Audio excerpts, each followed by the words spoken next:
লক্ষ যুবক মসজিদে যায় না, একজনেরও কোনোদিন ডেকে বলেননি বাবা মসজিদে চল। আর মসজিদে গেছে, ফরজ পড়েছে, ওর পজিটিভ দিকটা আপনি না দেখে ওর নেগেটিভটা দেখলেন। ওকে তো বলো মাশাআল্লাহ বাবা তোমার মতো ছেলে নামাজে আসে না, তুমি আল্লাহর কাছে দোয়া করে আল্লাহ তোমার বড় করুক, বাবা টুপিটা কিনে পড়ো, আল্লাহ বেশি খুশি হবে।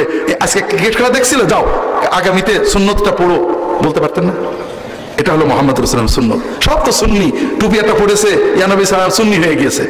আল্লাহ রাসূল সাল্লাল্লাহু আলাইহি ওয়াসাল্লামকে আল্লাহ প্রশংসা করেছেন, ইবাদতের প্রশংসা করেননি, দস্তরখানে খাওয়ার প্রশংসা করেননি, দাড়ির প্রশংসা করেননি, এ সবই সুন্নত। আল্লাহ প্রশংসা করেছেন ইন্নাকা লাআলা খুলুকিন আযীম, হে নবী আপনি মহান আচরণ চরিত্রের অধিকারী।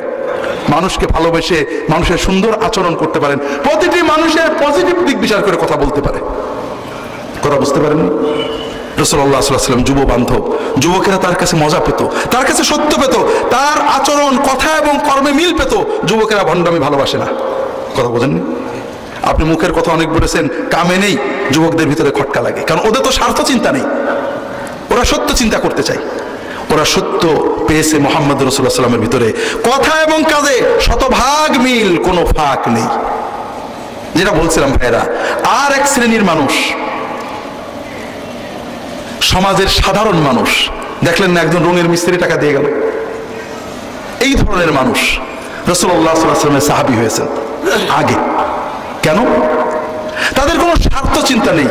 খুব ভালো করে বুঝুন, আমি ঝিনাইদহ ক্যাডেট কলেজের পাশ দিয়ে বিশ্ববিদ্যালয়ে যাই গাড়িতে, ক্যাডেট কলেজের গেটে লেখা আছে সুশিক্ষিত মানুষই সুবিবেচক। কথা বোঝেন? আমার মাঝে মাঝে মনে হয় আমাদের দেশে এই যে কোটি কোটি টাকা লুটপাট হয়, সুদ ঘুষ দুর্নীতি দেয়, এরা কি সুশিক্ষিত না মূর্খ?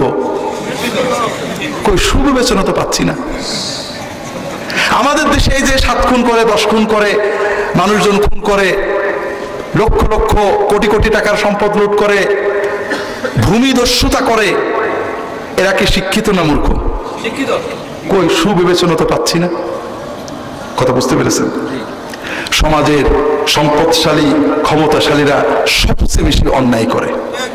2 লাখ টাকার জন্য মানুষ খুন করে, এরকম কোটিপতি আছে না নেই?